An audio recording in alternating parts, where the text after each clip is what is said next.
জাকারিয়া আলাইহিস সালাম আল্লাহর সাথে আরো কথা লম্বা করলেন এবং জিজ্ঞাসা করলেন, ক্বালা রব্বি জাআললি আয়া, রব আমি আপনার কাছে কিছুটা ইঙ্গিত পেতে চাই, কেমনে সন্তান হবে, আমি বুড়া মানুষ, আমার স্ত্রী বন্ধা। আল্লাহ তাআলা জবাব দিলেন, ক্বালা আয়াতুকা আল্লা তুকাল্লিমান নাসা সালাসাতা আইয়ামিন ইল্লা রমজা। সন্তান পাওয়ার জন্য বিয়ের পিঁড়িতে বসতে হয়, স্বামী স্ত্রীর একটা কনজুগাল লাইফে তাদেরকে মিলিত হতে হয়, কিন্তু এখানে বলা হচ্ছে তোমাকে তুমি একটি বিশেষ 3 দিন সময় কেবল সকাল সন্ধ্যা আল্লাহ তাআলার জিকির করবা, তাসবিহ পড়বা, ওয়াসাব্বিহ বিল আশি ওয়াল ইবকার। 3 দিন পরে তুমি বুঝতে পারবা যে আল্লাহ তাআলা তোমাকে সন্তান দিয়ে দিয়েছে। সুবহানাল্লাহ বলেন।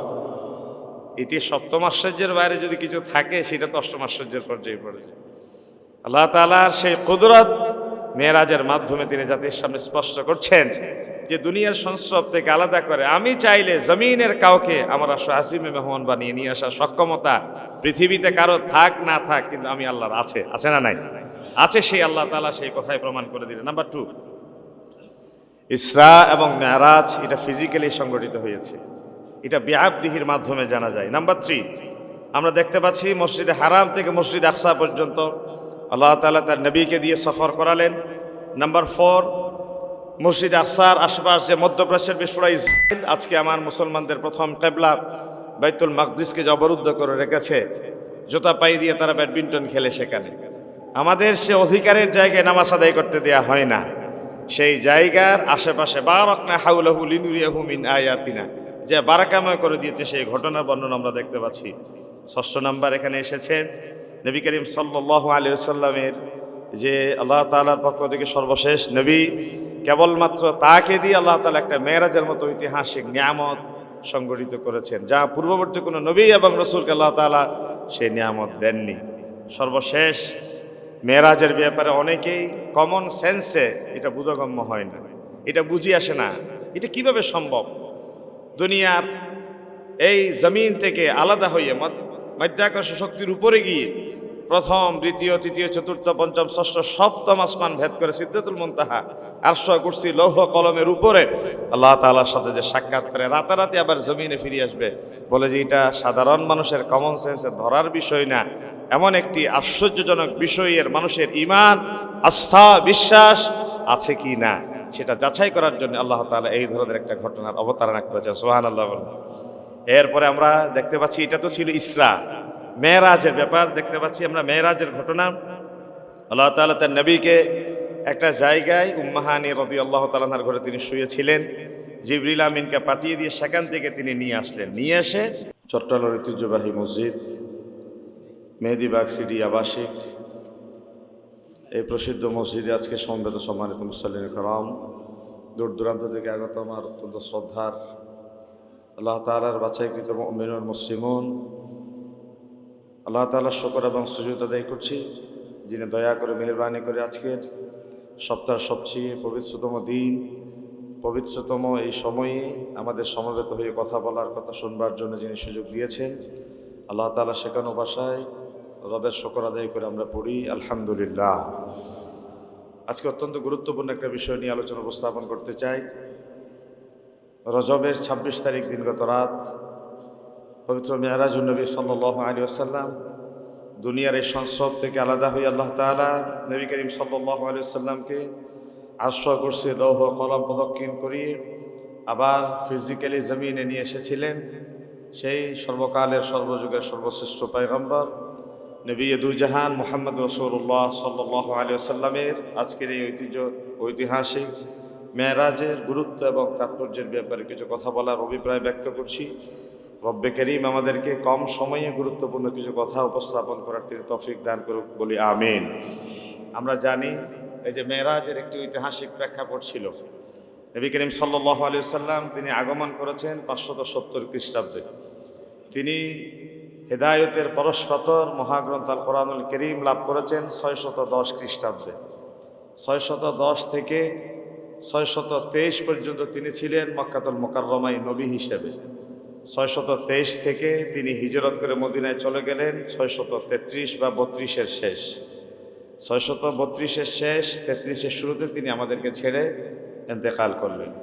এরপরে আমরা দেখতে পাচ্ছি খেলাফত আলা মিনহাজিন নবুওয়া, নবী করিম সাল্লাল্লাহু আলাইহি ওয়াসাল্লাম যাদের ব্যাপারে ভবিষ্যৎবাণী করেছেন আসহাবী কান নুজুম, যাদের ব্যাপারে মর্যাদার ইঙ্গিত দিয়ে কথা বলেছেন আমার প্রত্যেকজন সাহাবী আকাশের নক্ষত্র তুল্য।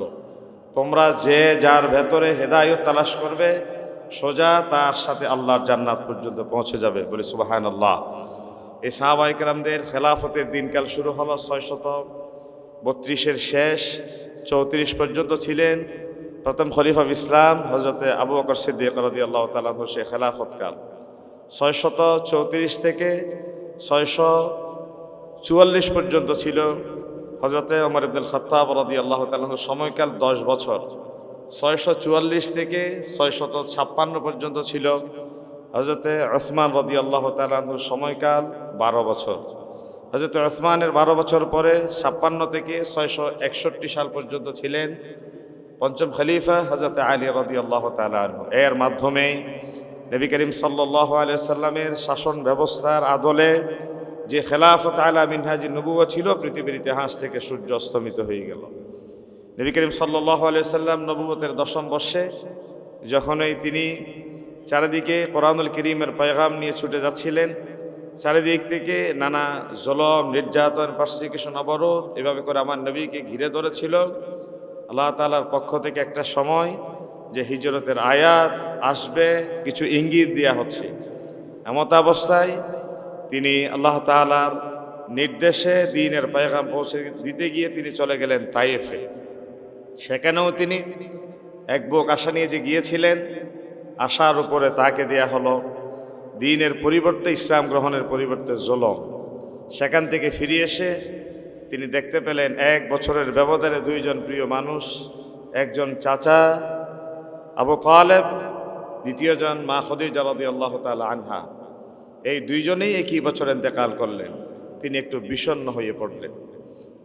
তিনি বিষণ্ণতায় ভুগছেন। আল্লাহ তাআলা নবী করিম সাল্লাল্লাহু আলাইহি ওয়াসাল্লামকে মানসিক প্রণোদনা দেওয়ার জন্য এবং অল্প কিছুদিন পরেই তিনি হিজরত করে মদিনায় চলে যাবেন। মদিনায় গিয়ে যে তিনি শিশু ইসলামী রাষ্ট্র প্রতিষ্ঠা করবেন, সে রাষ্ট্রের কাঠামো কী হবে, রাষ্ট্র ব্যবস্থা কেমন হবে, তার পূর্ণাঙ্গ রূপ দেওয়ার জন্যে দুনিয়া থেকে আলাদা করে আল্লাহ তাআলা তার হাবিব মুহাম্মদ রাসূলুল্লাহ সাল্লাল্লাহু আলাইহি সাল্লামকে তিনি মেরাজে নিয়ে গেলেন। এটাই ছিল মেরাজের ঐতিহাসিক প্রেক্ষাপট। আল্লাহ তাআলা কোরআনুল কারীমের ভেতরে সূরা বনী ইসরাঈলে বলছেন, সুবহানাল্লাযী আসরা বিআবদিহি লাইলাম মিনাল মাসজিদিল হারাম ইলাল মাসজিদিল আকসা। আই সাব্বাহতু সুবহানাক, কি মহাবিস্ময়কর এক ব্যাপার। তিনি তার বান্দাকে মসজিদে হারাম থেকে মসজিদ আকসা পর্যন্ত রাত্রিবেলায় সফর করালেন এবং মসজিদ আকসা পর্যন্ত পৌঁছানোর পরে নবী করিম সাল্লাল্লাহু আলাইহি ওয়াসাল্লাম 2 রাকাত নামাজ আদায় করলেন। 2 রাকাত নামাজ আদায় করে পূর্ণাঙ্গ দ্বীনের ব্যাপারে সেখানে উপস্থিত আম্বিয়া আলাইহিমুস সালামের সাথে কথা বললেন। এই যে সূরা বনী ইসরাঈলের 1 নম্বর আয়াত আমরা দেখতে পাচ্ছি যে আল্লাহ তাআলা এই আয়াতে তিনি উল্লেখ করেছেন সুবহান। যে আমরা সচরাচর জানি কোনো বিস্ময়কর ব্যাপার আলোচনা করার সময় আল্লাহ তাআলা সুবহান শব্দটা ব্যবহার করেন এবং এরপরের শব্দটা তিনি দিয়েছেন বিআবদিহি। অনেকেই এই কথা কল্পনা করেন, যে ধারণা করেন নবী করিম সাল্লাল্লাহু আলাইহি ওয়াসাল্লামের মেরাজ ফিজিক্যালি হয় নাই, আত্মিকভাবে হয়েছে। যদি এই মেরাজ ফিজিক্যালি না হয়ে আত্মিকভাবে হতো, তাহলে এখানে আয়াতের শুরুতে সুবহান শব্দ দেওয়ার কোনো প্রয়োজন ছিল না এবং একটু পরেই বিআবদিহি, এখানে আব্দুন শব্দের ব্যবহার তিনি উল্লেখ করেছেন। আব্দুন শব্দ দেওয়ারও কোনো প্রয়োজন ছিল না।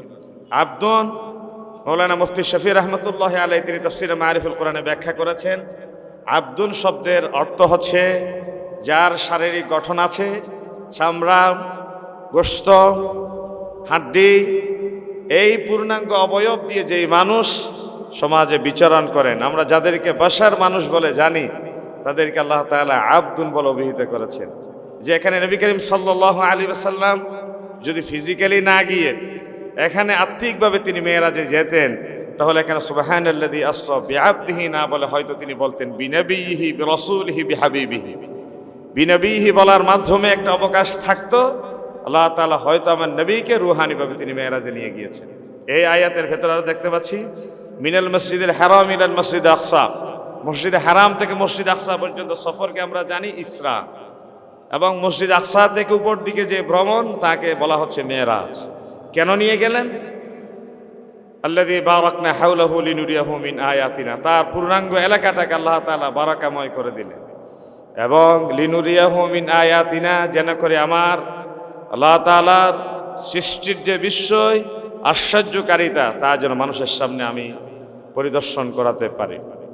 আল্লাহ তাআলা এখানে ঐতিহাসিক এই ঘটনাকে ঘিরে গুরুত্বপূর্ণ কিছু বিষয়ের অবতারণা করেছেন। নাম্বার 1, আমরা দেখতে পাচ্ছি মেরাজের এই ঘটনা, ইসরার ঘটনার ভেতরে আল্লাহ তাআলা অসীম কুদরতের অধিকারী, তিনি চাইলেই যে সব কিছু হয়ে যায়। যেমন ঈসা আলাইহিস সালাম, তিনি তার মায়ের পেটে, পিতা ছাড়া আল্লাহ তাআলা বলেছেন কোন মায়ের পেটে সন্তান হয়ে গিয়েছে। জাকারিয়া আলাইহিস সালাম 100-এর ঊর্ধ্বে বয়সে তিনি একদিন এসে দেখতে পেলেন এই যে মেহরাবের ভেতরে ছোট্ট মেয়ে মারিয়াম তালাবদ্ধ অবস্থায় বেমৌসুমি ফল খাচ্ছে। তিনি আশ্চর্য হয়ে গেলেন, এ মারিয়াম আন্না লাকি হাদা, এই তালাবদ্ধ করে তোমাকে রেখে গিয়েছিলাম, বেমৌসুমি ফল কে তোমাকে সরবরাহ করলো? তিনি বললেন, হুয়া মিন ইনদিল্লাহ, এই রিজিক এই ফলাদি রবের পক্ষ থেকে এসেছে।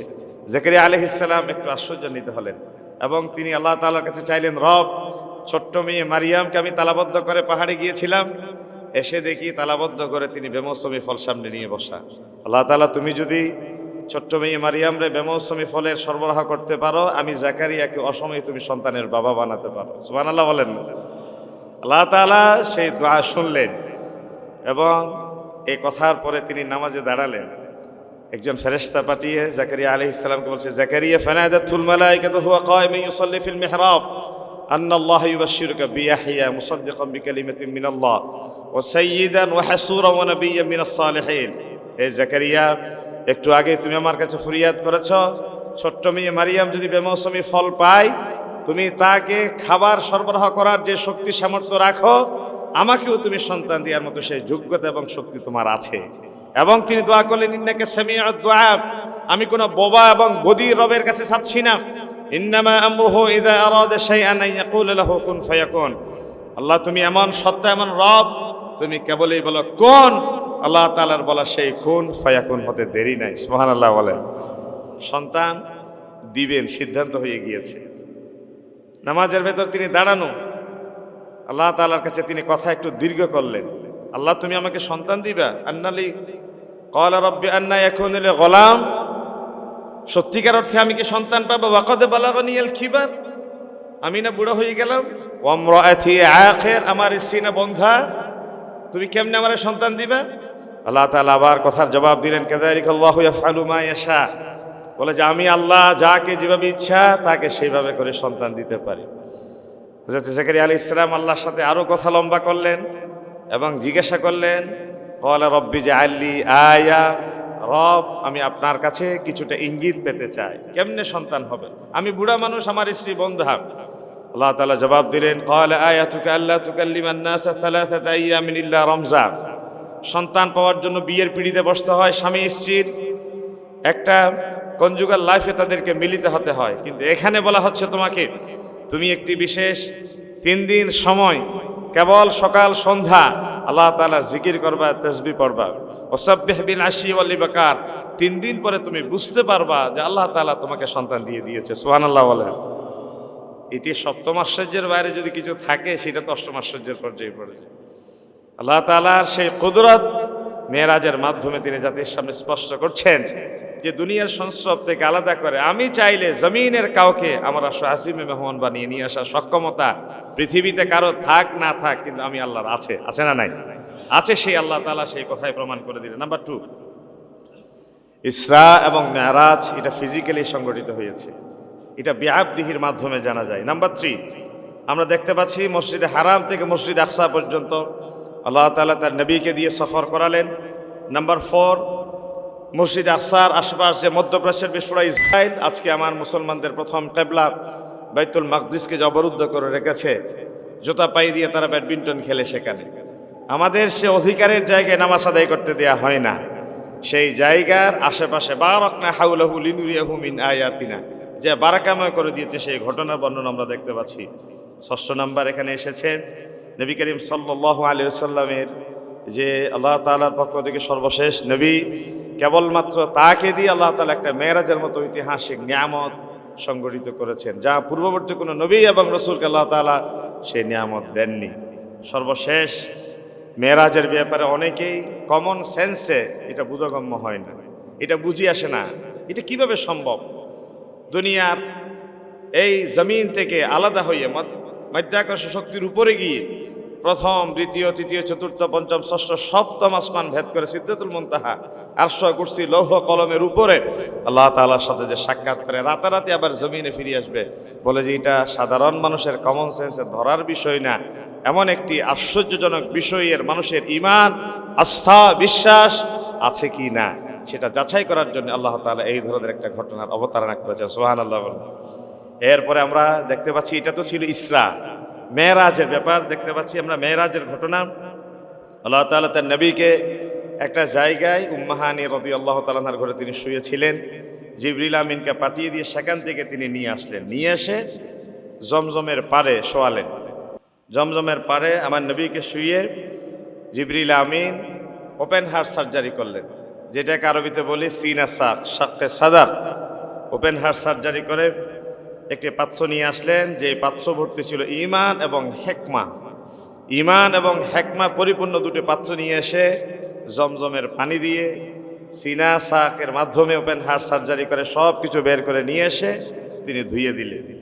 কেন ধুয়ে দিলেন এটার অনেক ব্যাখ্যা আছে। সাধারণ দৃষ্টিতে আমার নবী তো থাকেন মানুষের সাথে, নবী তো আছেন দুনিয়াতে, দুনিয়া থেকে আরশ আজিমে তিনি যে মেহমান হয়ে যাবেন, যে মানবীয় সত্তা তা বের করে এখানে আল্লাহ তাআলার কাছে যাওয়ার মতো যে বিশেষ যোগ্যতা দেওয়ার প্রয়োজন, আল্লাহ তাআলা তা নতুন করে সিনে সাক ওপেন হার্ট সার্জারির মাধ্যমে তা প্রতিস্থাপন করে দিলেন। সুবহানাল্লাহ। নবীকে এভাবে করে আবার বক্ষ বিদীর্ণের পরে সব কিছু পূর্ণাঙ্গভাবে দিয়ে দিয়ে বলা হলো, এই যে বাহন আসছে আপনার সামনে, সেই বাহনটা গাধার চেয়ে, যার নাম হচ্ছে বোরাক, যেটা হচ্ছে গাধার চেয়ে একটু বড়, ঘোড়ার চেয়ে একটু ছোট, ছোট্ট একটা বাহন সওয়ারি নিয়ে আসা হলো। সেই সওয়ারির নাম ছিল বোরাক, যার রং ছিল সাদা। এটা এতটাই ক্ষিপ্র গতির ছিল যে এক চোখের সীমানা যদ্দূর, এক পলকেই তার গন্তব্য অদ্দূর। সুবহানাল্লাহ বলেন না? মুহূর্তের ভেতরে দৃষ্টির সীমানা পেরিয়ে সে পৌঁছে গেল বাইতুল মাকদিসে। বাইতুল মাকদিসে পৌঁছে যাবার পরে 2 রাকাত নামাজ আদায় করলেন। আপনারা অনেকেই সেই ইতিহাস জানেন, আমি জাস্ট ইন ব্রিফ যদ্দূর পারা যায়। আমি আজকে যেহেতু 26 তারিখ দিনগত রাত, আমরা মেরাজুন নবী সাল্লাল্লাহু আলাইহি ওয়াসাল্লাম বিভিন্ন জায়গায় আলোচনা হবে, শুনবো। এই জন্য একটা সামারি যদি আপনাদের সামনে পেশ করা যায়, তাহলে অন্তত ইসলামের যে ঐতিহাসিক নিদর্শনাবলী কোথায় কিভাবে ছিল, ঘটনা কি, তার একটু আমরা বিস্তারিত জানতে পারবো নিজেরা পড়ে। এরপরে নবী করিম সাল্লাল্লাহু আলাইহি ওয়াসাল্লাম যে বাহনে করে গিয়েছেন, বাহনটা বাঁধার জন্য একটা পাথর রাখা ছিল। সেই পাথরে পূর্ববর্তী যত নবী রাসূলরা সেখানে সফর করেছেন, প্রত্যেকজন নবী রাসূলের সেই বাহন সেই পাথরের সাথে বেঁধে রাখা হতো। নবী করিম সাল্লাল্লাহু আলাইহি ওয়াসাল্লাম 2 রাকাত নামাজ আদায় করলেন। জিবরিল আমিন সামনে 2টো পাত্র নিয়ে আসলেন, একটা পাত্র ছিল শরাব আর একটা পাত্র ছিল দুধের। নবী করিম সাল্লাল্লাহু আলাইহি ওয়াসাল্লাম দুধের পাত্রখানা হাতে নিলেন। এরপরে জিবরিল আমিন একটু মুস্কি হেসে দিয়ে রাসূলকে বললেন, হাবিব, আপনি যদি আজকে শরাবের পাত্রটা হাতে নিতেন, কিয়ামত পর্যন্ত আপনার যত উম্মত মানব দানব পৃথিবীতে আসছো সকলেই উম্মাদ, পাগল, উদ্ভ্রান্ত হতো। আপনি স্বভাবজাত মানুষের প্রকৃতিজাত যে ব্যাপার, আপনি সেই দুধকে গ্রহণ করেছেন, আল্লাহ তাআলার রহমতের শামিয়ানা নিচে অন্তর্ভুক্ত হয়েছেন। এরপরে মসজিদ আকসা থেকে কার্যক্রম শেষ করে এখন রওনা দিয়েছেন ঊর্ধ্বলোকে। ঊর্ধ্বলোকে চলতে চলতে নবী করিম সাল্লাল্লাহু আলাইহি ওয়াসাল্লাম প্রথম আসমানে গিয়ে হাজির হলেন। কিভাবে গেলেন, কত সময় নিলেন, সেটা বিস্তারিত আলোচনা, সেটা আমার অত লম্বা আলোচনা এখানে সুযোগ নেই, 10-15 মিনিটে যদ্দূর বলা যায়। প্রথম আসমানে গিয়ে ঠেকলেন। প্রথম আসমানে গিয়ে সাক্ষাৎ হলো আমাদের আবুল বাশার আদম আলাইহিস সালামের সাথে। আদম আলাইহিস সালাম জিজ্ঞাসা করলেন, কে এসেছে? বলে যে আনা জিবরিল। মাম্মা আকা, তোমার সাথে কে? বলে যে আমার সাথে নবিয়ুনা ওয়া সাইয়্যিদুনা মুহাম্মদুর রাসূলুল্লাহ সাল্লাল্লাহু আলাইহি ওয়াসাল্লাম। বলে যে তাকে নিয়ে আসার কি পারমিশন আছে? বলে যে পারমিশন আছে। খোলে সাক্ষাৎ হলো আমাদের বাবা আদম আলাইহিস সালামের সাথে। জিবরিল আমিন পরিচয় করে দিলেন, এই যে আপনার আব্বা, সালাম করেন। নবী করিম সাল্লাল্লাহু আলাইহি ওয়াসাল্লাম সালাম দিলেন। সালাম দেওয়ার পরে হযরত আদম আলাইহিস সালাম নবী করিম সাল্লাল্লাহু আলাইহি ওয়াসাল্লামকে দেখে বললেন মারহাবা, অভিবাদন জানালেন নিজের ছেলেকে, এবং নেককার পুত্র, নেককার নবী, এই কথা বলে তিনি সম্বোধন করলেন। আদম আলাইহিস সালাম নবী করিম সাল্লাল্লাহু আলাইহি ওয়াসাল্লামের জন্য ওই জায়গায় একটু দোয়া করলেন। স্বাভাবিক, আমাদের ছেলে মেয়েরা যখন চক্ষু শীতল করার মতো হয়, তখন আমাদের ছেলে মেয়েদের দিকে দৃষ্টি পড়লেই আমাদের চক্ষু শীতল হয়, কলিজাটা ঠান্ডা হয়। এই জন্য আল্লাহ তাআলা কোরআনুল কারীমে বারবার বলেছেন, তোমরা যারা সন্তান সম্ভবা স্ত্রী ঘরে রেখে এসেছো অথবা যারা বিয়ের পিঁড়িতে বসেছো, তোমরা অবশ্যই আল্লাহর কাছে দোয়া করবা, রব্বানা হাব লানা মিন আজওয়াজিনা ওয়া যুররিয়াতিনা কুররাতা আয়ুন ওয়াজআলনা লিল মুত্তাকিনা ইমামা। হে আমার রব, তুমি আমাকে এমন একজন স্ত্রী দাও যে স্ত্রীর দিকে চোখ পড়লে বলে চক্ষু শীতল হবে। স্ত্রী দোয়া করবে, আল্লাহ তুমি আমাকে এমন একজন স্বামী মিলাও যে স্বামীর দিকে দৃষ্টি দিলে পরে কলিজাটা ঠান্ডা হবে। এবং আমাদের দাম্পত্য জীবন অবশ্যই তুমি আমাদেরকে এমন সন্তান দাও যে সন্তান হবে জমিনে মুত্তাকিদের ইমাম। সকলে বলে আমিন। আমাদের সন্তান যেন আল্লাহ তাআলা মুত্তাকিদের ইমাম বানিয়ে দেয়। রব্বি হাবলি মিনাস সালিহিন, এটা সমস্ত নবীরা দোয়া করেছেন। আর যাদের করে সন্তান নাই তারা যেন অবশ্যই কথা বলেন, রব্বি লা তাযারনি ফারদান ওয়া আনতা খায়রুল ওয়ারিসিন। রব, তোমার অসীম ভান্ডারে তোমার কোনো কিছুর তো ঘাটতি নেই, অভাব নাই। তুমি যদি একটা সন্তান আমাকে দাও, তোমার তো কারো কাছে কৈফিয়ত দিতে হবে না। রব, তোমার কাছে একটা সন্তান চাও। যারা নিঃসন্তান অবস্থায়, আল্লাহ তাআলা বলছেন ইয়াখলুকু মা ইয়াশা, যাকে ইচ্ছে যেভাবে ইচ্ছা সৃষ্টি করেন। ইয়াহাবু লিমান ইয়াশাউ ইনাসা ওয়া ইয়াহাবু লিমান ইয়াশাউ যুকুর, যাকে ইচ্ছা তিনি কন্যা সন্তান দেন, যাকে ইচ্ছা পুত্র সন্তান দেন। ওয়া ইয়াজআলু মান ইয়াশাউ আকীমা, আল্লাহ তাআলা আবার যাকে ইচ্ছা বন্ধ অবস্থায় রাখেন। এরপরে তিনি তার সক্ষমতার কথাটা উল্লেখ করলেন, ইন্নাহু আলিমুন কাদির। কাকে সন্তান দেয়া, কাকে না দেয়া, সন্তান দিলে কল্যাণ, সন্তান না দিলে কল্যাণ, সব কিছুর জ্ঞান একমাত্র রবের কাছেই আছে। সুবহানাল্লাহ বলেন। তাহলে সন্তান দেয়া না দেওয়ার ফয়সালা কার? আমাদের সমাজে অনেক সময় আমরা একটু অ্যাবসেন্ট মাইন্ড হয়ে যাই। 3টা মেয়ে, 4টা মেয়ে, 5টা মেয়ে সন্তানের পরে স্ত্রী যখন সন্তান সম্ভব হয়, আমরা অনেক সময় স্ত্রীকে হুমকি ধামকি দিই, বলে যে এরপরে সন্তান যদি কন্যা হয় তোমাকে ডিভোর্সের মতো একটা কঠিন সিদ্ধান্ত দিতে বাধ্য হব। মেডিকেল সায়েন্স বলেছে, আপনারা জানেন, XY ক্রোমোজোম স্ত্রীর X-এর সাথে গিয়ে যখন মিলিত হয় X, তখন হয় কন্যা। Y যখন X-এর সাথে গিয়ে মিলে তখন হয় পুত্র। এখানে স্ত্রীর বিশেষ স্বামীর কোনো ভূমিকা নাই।